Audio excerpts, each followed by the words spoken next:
behind your back? She is 6 years old! She is 6 years old!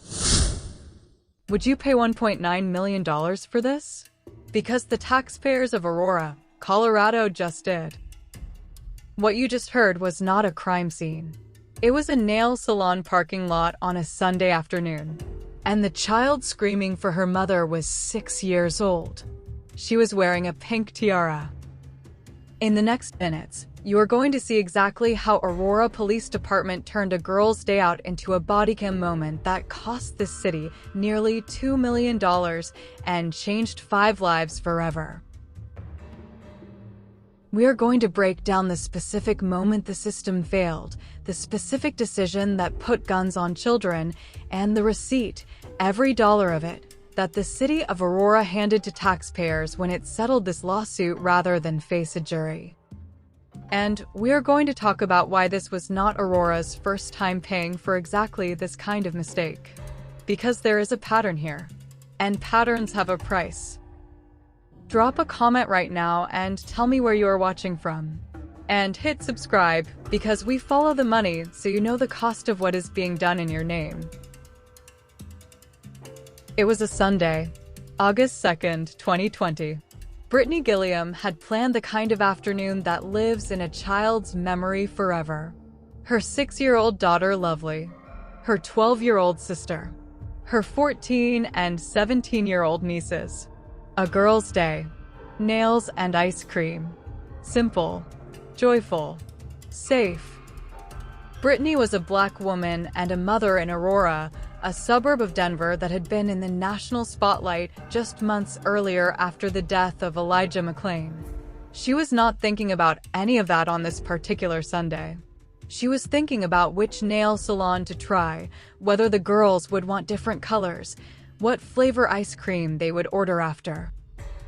When they arrived at the first salon and found it closed, Brittany sat in her Dodge SUV in the parking lot, phone in hand, searching for another location nearby. The girls were in the car. Lovely was wearing her pink tiara, the one she had put on that morning, because it was a special day. Then Brittany looked up from her phone and saw the officers. And the officers had their guns out. Aurora Police Department's automated license plate scanner had flagged Brittany's Dodge. The system reported it as stolen. And on that basis, a database flag, no human verification, no cross-check, officers approached with weapons drawn. Here is what the database had actually found: a stolen vehicle with the same license plate number. But not in Colorado. In Montana. And not a Dodge SUV. A motorcycle. Different state. Different vehicle type. Different everything. The only thing that matched was a string of letters and numbers on a plate, a coincidence that the system treated as a certainty and that the officers, guns already out, did not stop to question. Bodycam footage shows officers ordering Brittany to roll down her windows and put her hands out. The SUV had tinted windows. They could not see inside. They did not know children were in the vehicle.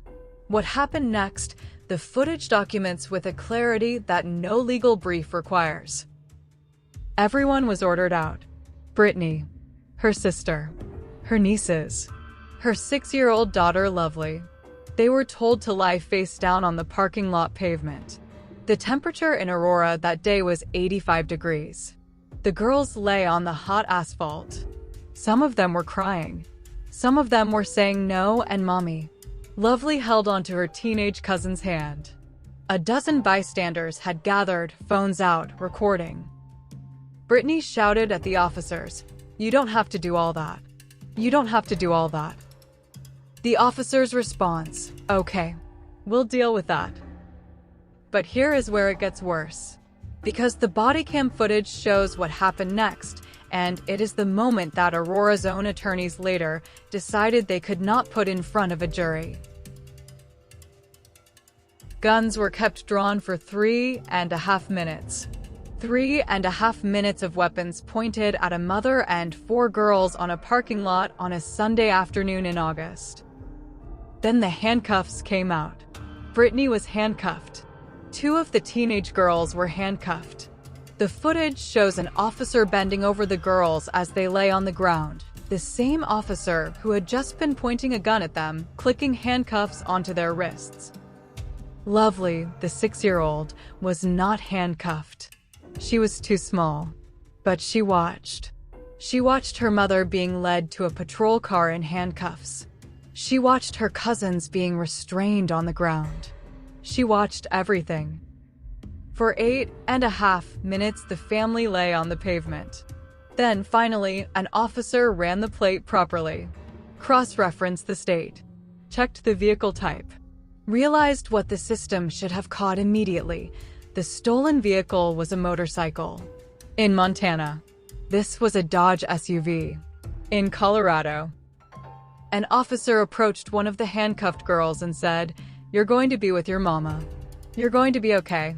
We'll get you out in a second, sweetheart. It's for our safety." For our safety. The family had been on the ground for 8.5 minutes. They were detained in total for over 2 hours. The nail salon trip was over. The ice cream never happened. The system flagged a motorcycle in Montana as a Dodge SUV in Colorado. No officer verified it before drawing their weapon. 8.5 minutes on hot asphalt. A 6-year-old in a pink tiara. At what point do you think this became a civil rights violation? Drop your answer in the comments right now. Brittany Gilliam filed a lawsuit in January 2021. Her attorney, David Lane, had been watching Aurora's pattern for years. He had represented the family of Elijah McClain. He knew exactly what kind of department he was dealing with. The lawsuit named 5 Aurora officers individually. Under a Colorado police reform law passed in the aftermath of the McClain case, individual officers could be held personally financially liable for civil rights violations. That provision alone changed the calculus of every officer named in this suit. The complaint used 3 words to describe what Aurora's policing culture had produced: profound and systematic racism. Not one bad decision. Not one officer who made a mistake. A system. A pattern. A department that had already paid $15 million to Elijah McClain's family 1 year earlier and had learned nothing from it.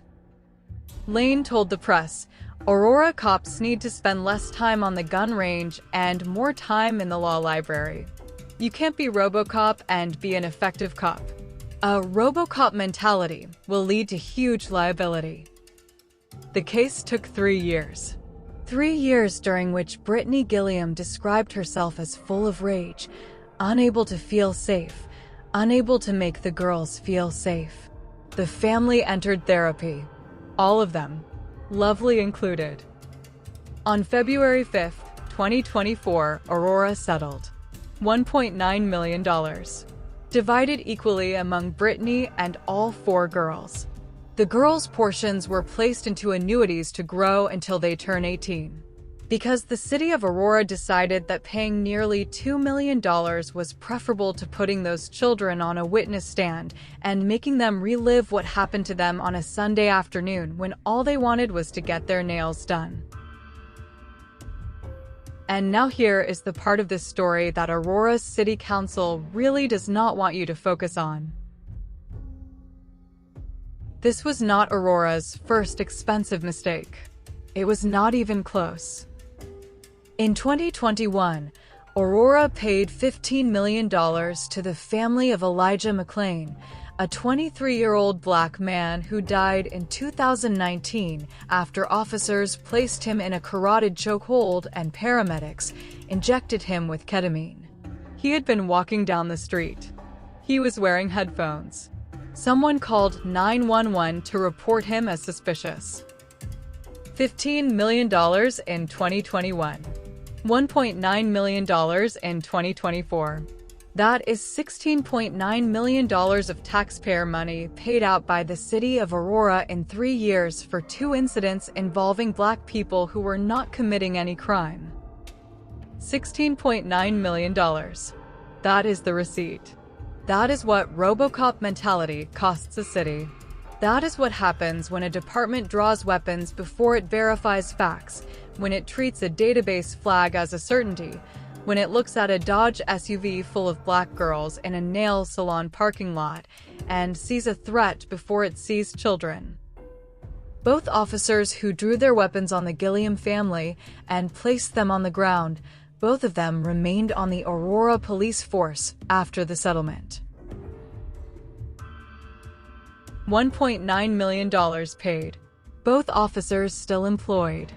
Is that accountability, or is that a city that has decided it is cheaper to keep paying than to actually change? Drop your answer below. I want to know what you think. Let me tell you what this story is really about. It is not about a license plate scanner that made an error. Machines make errors. That is why humans are supposed to verify before they act, before they draw, before they order a mother and 4 girls onto hot asphalt on a Sunday afternoon. It is about what happens when a department's first instinct, every time, is the gun. When the database says stolen and no one asks, wait, does this actually match? When the SUV has tinted windows and children might be inside and the weapon comes out anyway. Lovely Gilliam was 6 years old. She was wearing a tiara. She was holding her cousin's hand on a parking lot in 85-degree heat while officers stood over her family with their weapons drawn. She has been in therapy. She will carry the memory of that afternoon for the rest of her life. The nail salon trip never happened. The ice cream never happened.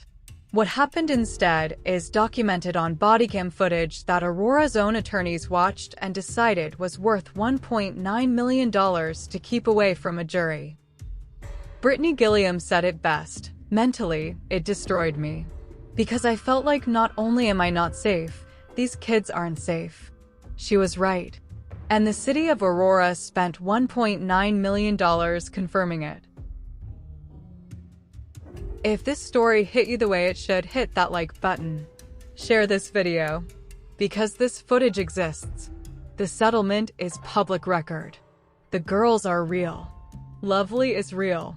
And the 2 officers who put guns on them are still on the Aurora police force. Drop a comment. Should those officers still have their jobs? And do you think $1.9 million, paid by taxpayers, not the officers, is real accountability? Tell me below. Subscribe and turn on notifications. We follow the Bodycam footage, we follow the lawsuits, and we follow the money every single week. We'll see you in the next one. Stay safe out there, and remember, when they point a weapon at a child in a pink tiara and call it safety, accountability is not optional. It is owed.